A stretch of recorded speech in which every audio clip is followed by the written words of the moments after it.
Hello, everyone. It is a happy Tuesday. I see that I've missed a few comments. I just want to say thank you all for joining me. Um, the main topic that I was going to bring up today to make this a little easier for everybody was I wanted to bring it up where I talked about forgiveness. And there's so many country songs about forgiveness, but it was more along the lines of if I hold on to something too long, then it's going to affect me. It's going to bother me. It may not even bother them at all, but it affects me. Now turn around and I know that my childhood was not the greatest. And so how do I forgive on those situations? I don't forgive, but I can let it go. And the more I open up, the more that it's easier to do so because these are all things that I've addressed in counseling, you know, um, and it's easier if I explain it that way. What was it like in Scientology? That was a big one that I've gotten recently. If you're talking about when I was a child, um, it was course time, it was playing, it was running around the neighborhood, it was riding our bicycles to McDonald's, to Fat Burger, to, any of those. Oh, and let's not forget we did go to Rite Aid because or no, was it Rite Aid at the time? I think it was Rite Aid. But Rite Aid used to have ice cream cones for 25 cents. And so when it was really hot outside, that was nice. Um, we used to go to Wendy's and get some, on Fridays, payday, my mom would walk me to Wendy's. Hey Clearwater Chad, hey Juliana, Goldie, tag you're it if you haven't done it yet. Um, hello everyone. If I haven't said your name, Kareen, or no, it was Kareen, if I remember right. Um, but my mom would take me on paydays sometimes to Wendy's and I would get a Happy Meal. And it was like the coolest thing ever to get a Frosty and a Happy Meal. Now, this wasn't every Friday. This was, occasionally. Um, but it was basically one of those situations where this was my normal. So every day that this happened, this was how I lived. And I didn't think anything other than this. Now, I did skip around in my past primarily because some of it is not just touchy, but is hard to go over. Um, and so we'll start by saying hello to everyone and say I was about 6 years old when my father came to my mother's office, and you could hear her screaming Robert because he hated being called Robert. It was Bob or Bobby, but he was supposed to be going to see his mother. And he really wanted me to come with him. He really thought that I needed to meet his mother, because it'd been years since I'd seen her. Well, for me, it'd been forever, as in, like, I had no idea what she looked like, talked, sounded like.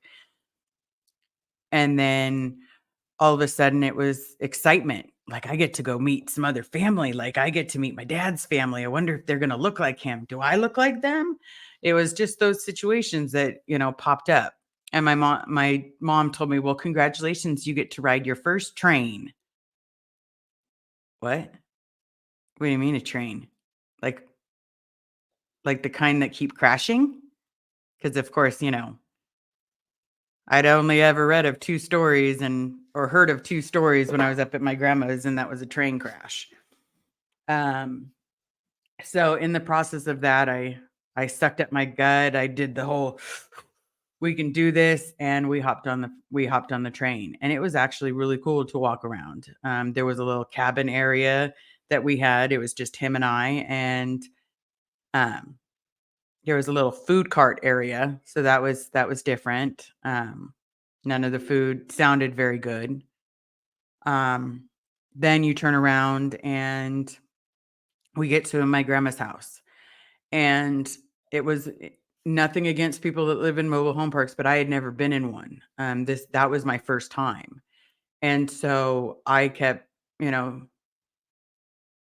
just being not really understanding what the buildings were. Like, do you attach them to your car and move them somewhere else? Like, it was I wasn't the brightest kid, or at least I had a misunderstanding. Well, turn around and I'm meeting my grandma and everything seems good. She gives me a hug. I feel awkward because I don't really know her. And then my dad looks me straight in the face and he says, "Well, grandma and I are going to Reno. You're going to stay with my sister." I'd never met a sister. This was my first time in that moment meeting my grandmother. And what's going on? And he's like, "Oh, we'll be back tonight." Okay, not a big deal. I'm like, just a couple hours. I can be with a stranger for a couple hours. Woo. And then all of a sudden night comes and she doesn't talk to me at all. I'm just told, don't touch this, don't touch this, don't touch this, don't breathe here, don't do this. And yeah, it wasn't fun. Like there was a reason that she didn't have children, at least in my eyes in that moment, that you weren't allowed to touch or do anything. Um so then the night comes and I'm thinking my dad's going to be back any day. Nope, doesn't come back that night. The next day, again, I'm thinking my dad's gonna come back at any moment. Nope. "Elizabeth, you're getting in my car because I have to go to school." "Okay, where do you go to school?" "College." "Okay, where's that?" "It's down the street." "Okay." So we go to now we're in Stockton, to give some people a better idea. We're in Stockton, and it's my first time ever stopping in Stockton. Um, yeah, because to briefly explain that, my mom, when she would drive me up here for the holidays, we would just drive from Los Angeles to Sacramento, Sacramento to Los Angeles. Like, there was no stop detour.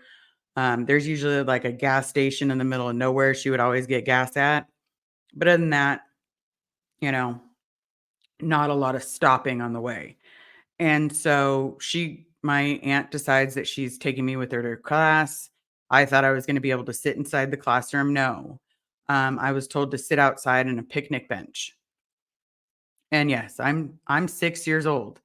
How do I remember I'm 6 years old? Because it was the first and only time my dad asked to borrow me or asked to have me to meet his family. Um, I was with his sister for 2 days, and in those 2 days, I'd gotten spanked, I'd gotten yelled at, I'd gotten lost because I went looking for a bathroom. Um, Now her spanking was more like discipline, but it just reminded me that this was my life. Um And I was to be completely honest, I did find the bathroom, and I went looking for a payphone because I was gonna call my nana, 'cause I knew my nana had once said that Stockton was 45 minutes away from Sacramento, and so I was gonna call my nana, and I just needed to find a payphone, and for some reason, I thought walking on the highway was a good place to look. Um, yeah, they brought me back to the college because I knew that I'd just been at the college, and there was my aunt. Not so happy that I was just walking away from this school and trying to get to a phone to call my nana. Um, so after I believe it was a total of 3 days because I was gonna be with my dad for 5. Um, I then get told, "Hey, your dad's coming back tonight." Thank God. I'm finally gonna get 2 days left with him. No. As soon as he gets back, we stay the night that last night, and my dad told me that we were heading home. Um, didn't get to spend much time with my grandma. I didn't get to spend much time with my grandma on that side until I was about 12 years old. And then I really got to meet her. Like, my mom took me and made sure that I got to meet her.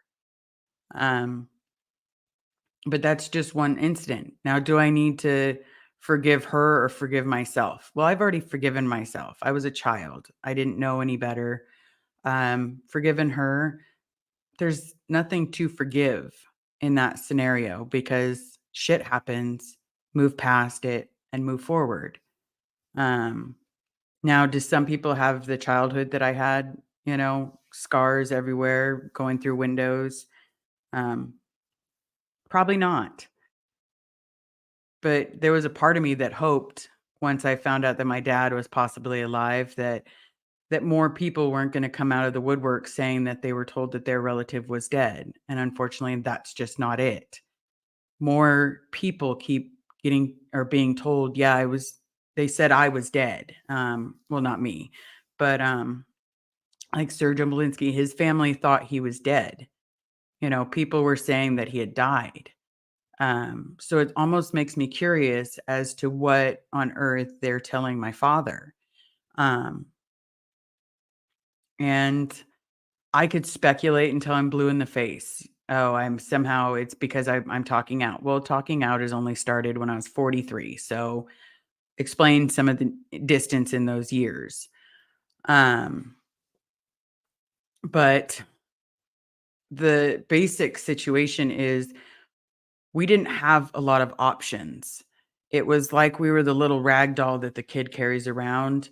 You want the rag doll, you want the doll, but you're not prepared to take care of the doll.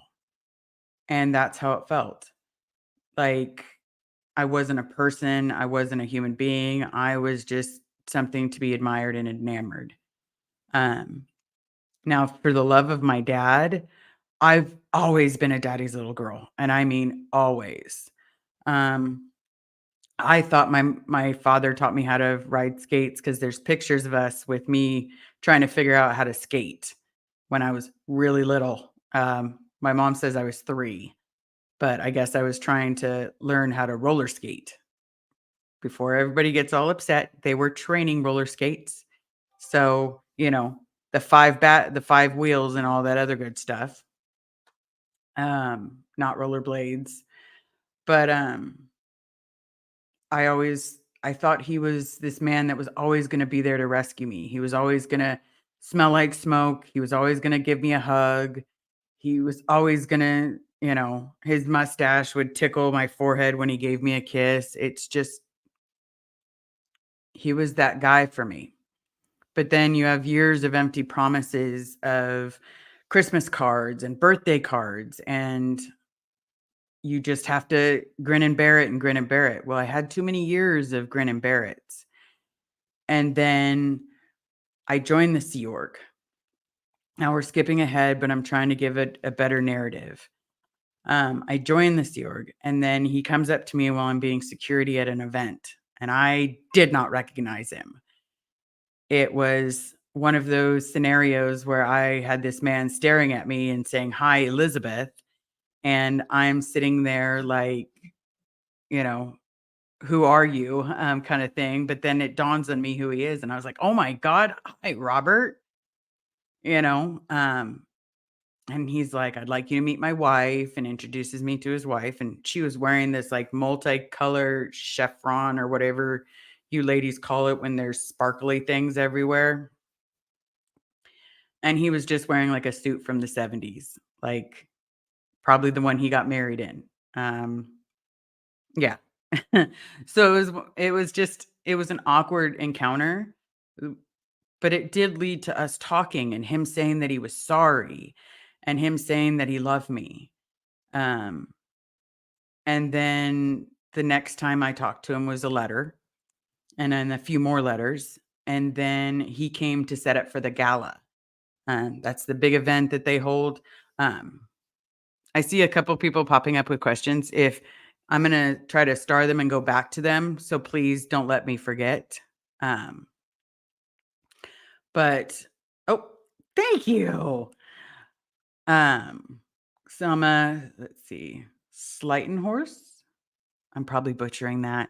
Question: do you think that your dad was pressured to disconnect from you because you came out? And maybe they said she's better off thinking that you were dead or something.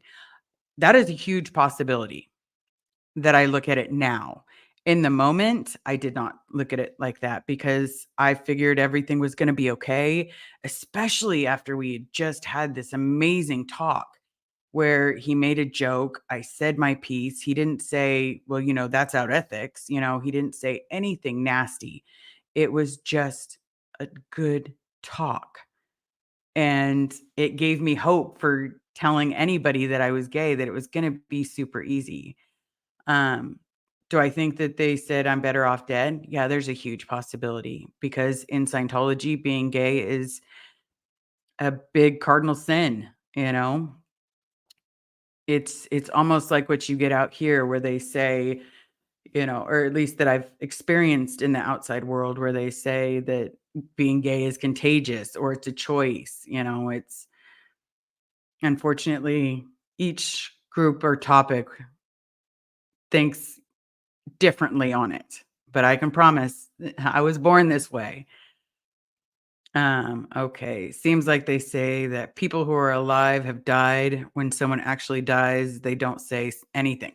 Well, they actually do. There's one situation that I heard of from Aaron, and that was when someone died in, I think it was the advanced org. It might have been in one of the orgs, and basically they snuck the body out and then told everybody that that person was talking negatively about Scientology.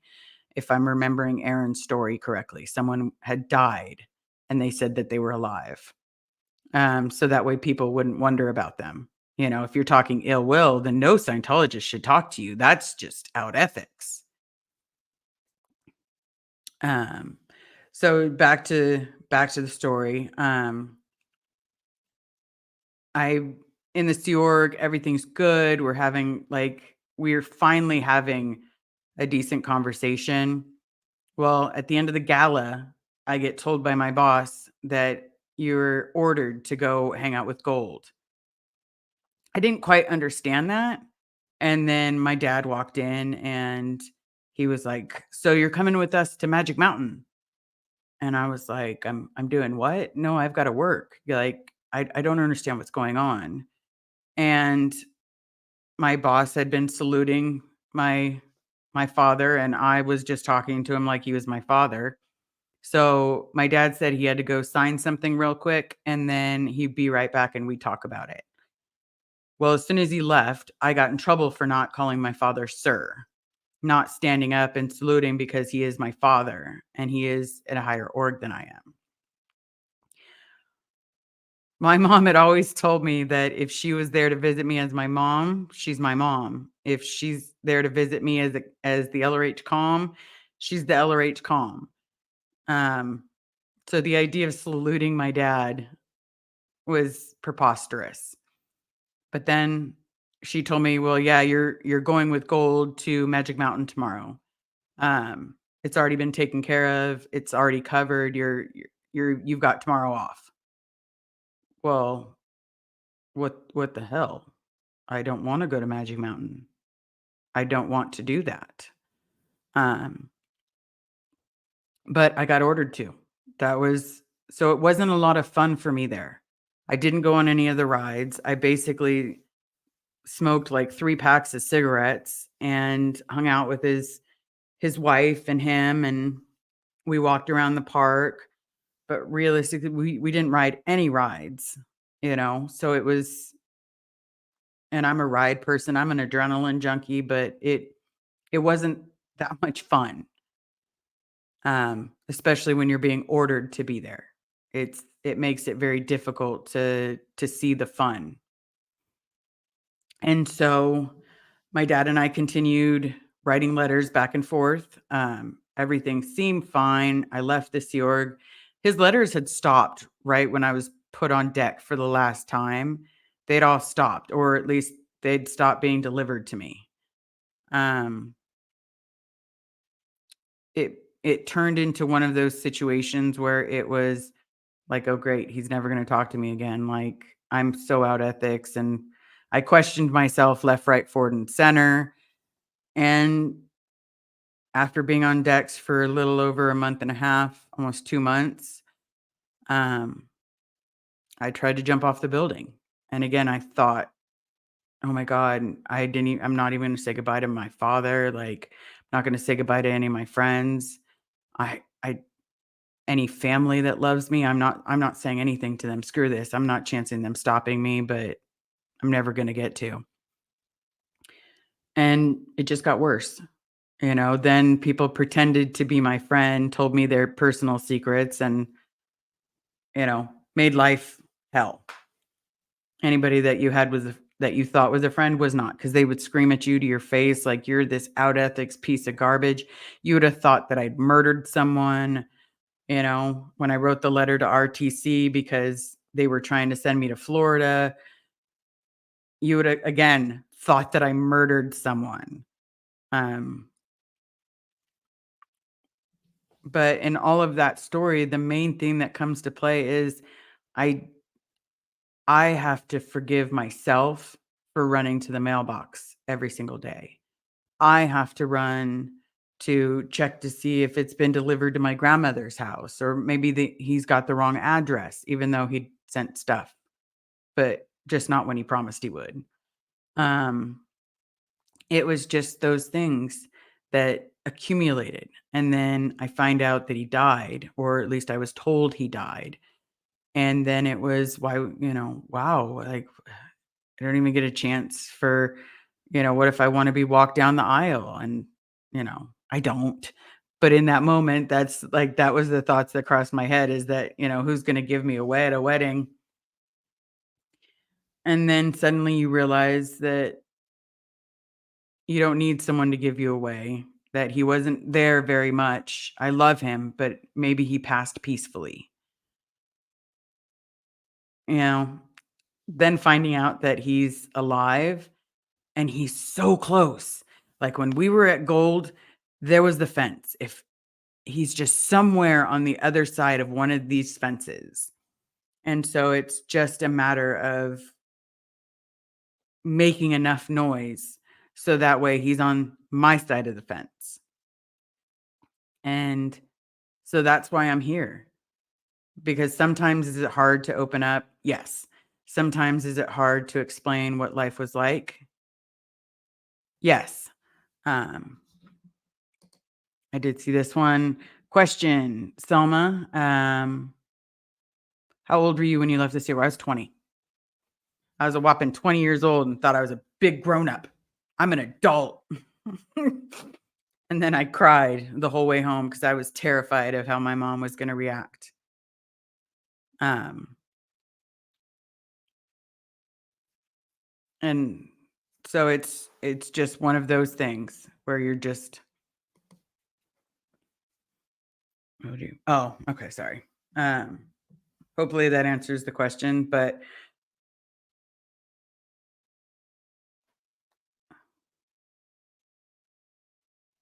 it really pisses sorry, I'm all reading it quietly. Really pisses me off when I hear this as a daddy's girl who whose dad did step up and rescue me from an abusive relationship from halfway across the world, that Scientology breaks this special bond. And Scientology doesn't care that they break the special bond, because in Scientology, we're not children. We're basically little adults or adults in little bodies. And even though that's your mother, that's your father, it could have been your brother last lifetime. It could have been you could have been the neighbor that they had last year. It's almost this disconnecting, yeah, the disconnection of a mother-father relationship. It's the disconnecting of any kind of June Cleaver. Like, this was not, this wasn't the Brady Bunch. This wasn't Leave It to Beaver. There was no one sitting at the dining room table or making dinner. Well, there was, but it was other Sea Org members. Um, but they almost wanted to not have that. And so many people have told me, I did not have that with my mom and dad, or I did have that with my mom and dad, and I was able to call them mom and dad. And for those people, I'm jealous. For Marilyn, I'm jealous of your daughter and some of the love that she's gotten from you. Um,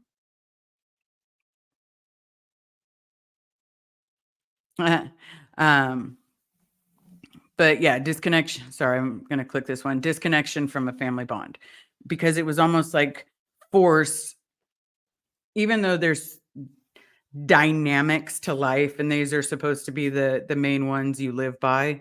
You have one is yourself, two is your family. Now, my mom had always told me that they're put in the level of importance.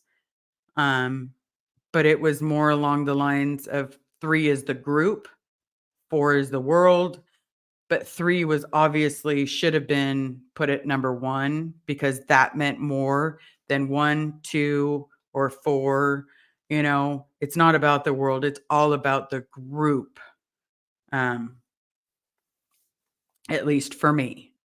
um and trying to tell me to disconnect from my own family or disconnect from my mother when she wouldn't rejoin. It's a cat and mouse game that it only works if you let it work. If someone told me that I had to disconnect from Carrie, I would no. No, she's stuck with me for the long haul. We have already decided we're growing old in rocking chairs. We're gonna open our Pokemon with the kids. We're gonna do that until heaven moves or heaven and earth collide. I don't know what to say about that. We're family. Vaboop, I know she's here, but Vaboop, you're stuck with me. We're gonna be that old sisterhood that one day we look back and remember when and remember this. um, it's gonna be. Julian, I remember when Mike Rinder put out a video explaining the greatest good, the greatest number of dynamics actually means the greater good for the third dynamic, aka in Scientology. I have not seen that video, so now I want to see it. But yeah, it's it's horrendous, but they only do care about the group. Oh, this one I have to click because I love Liz Gale. Like, Candy's Life, I think you're in the chat a lot, and I love it. You could have been your own grandmother. Um, I I wish. I if I was gonna be my own grandmother, I would wish to be someone like my nana. Because as tough as life was, as horrible as life had gotten at times, there were some good parts, but there was a little old lady that was born in 1906 that said, "Love is only what you make of it. This too shall pass."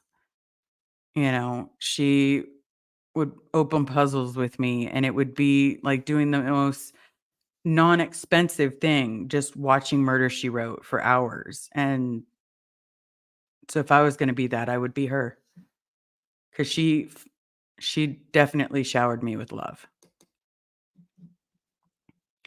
If anybody has any questions, I wasn't planning on being on too long because I know that there's other lives out there.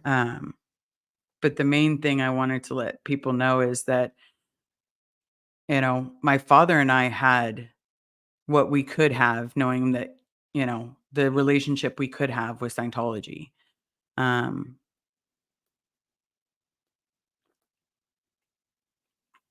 it's more now, if he is trying to escape, I want him to have a safe place and a family.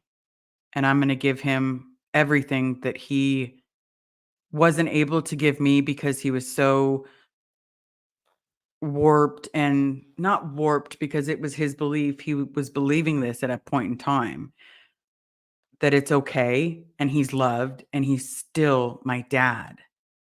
Um, and with help from everybody out there, we're going to continue making a stink. Um, I do want to say, only because I am hitting that 30-minute mark, and this was supposed to be a really short one. Let me grab some of the comments. See, I wanted to reach out through the TV and give you a big hug. I appreciate that. I really do. Because sometimes we need one. Sometimes we absolutely need one. Yeah. My nana had a lot of soul sisters. She definitely she was very unique. Oh, Clearwater Clear. I do love that picture. It's butterflies. I'm so happy to be here with you, Liz, and talk about your journey as well. Thank you so very much. It honestly means the world to me. Um, because you know what? It's about sometimes we have hard times, sometimes we have good times. The trick is I don't want to let make people think that I need to forgive my father. Um, because for me, it's not about forgiveness. It's just about being the family member that I should have had. And I did just see this. Hello, good evening from the UK. Nice. I do love me some UK. The fish and chips are the best. Um, yeah, over here they're not so good. They're not so good. Um, but I want to bid you all adieu. Don't forget, I believe that Vanessa has a live today, so please, everyone, watch her live. It's anything Vaboop says is just amazing. And I will be there in chat. This cherish your family of choice. I do. You choose them, they choose you. And of course, I hope your dad is going to be free and live for the rest of life in freedom. Selma, me too. Me too. Because if that comes out, if he wants to grow a garden, grow a garden. If you want to sit there and do nothing, because for the last 50 years, you've done whatever you had to for this cult of a religion, yeah, do whatever you'd like. Okay, question. Are you back later with Nora? Yes. Yes, I am. Nora and I will be doing a live later. I believe it's at 7 o'clock, if I remember right, because we all have that weird pattern time. But I'll be watching Miss Vaboop. Yep, Princess V. But just remember, I'm trying to get this name to spread because she's like Vanessa and Betty Boop. So she's Vaboop. But I'll give you guys my regular closing. If I missed your questions, please email them to me. You can email me at savebobferris@gmail.com. I did put the links to my Venmo on the first page because I was told that my Venmo is not linkable. So answering that person's question, I put the link there just like you asked. Yes, my Amazon wish list is still there. Yes, there's a lot of Pokemon on it because it brightens my day. There is a squirrel outfit, which maybe I'll be able to get Vanessa to wear, because if we're all dressed up as squirrels for Halloween, we're just squirreling. I think that'd be hilarious. Um, don't forget to tip your waiter or waitress. Yes, V-Boop, Princess V-Boop, that also works. But yes, don't forget to tip your waitress, your waiter. Be nice to everybody in the comments, because remember, we are all human. And for that, right now, ladies and gentlemen, I will bid you adieu until we see you later.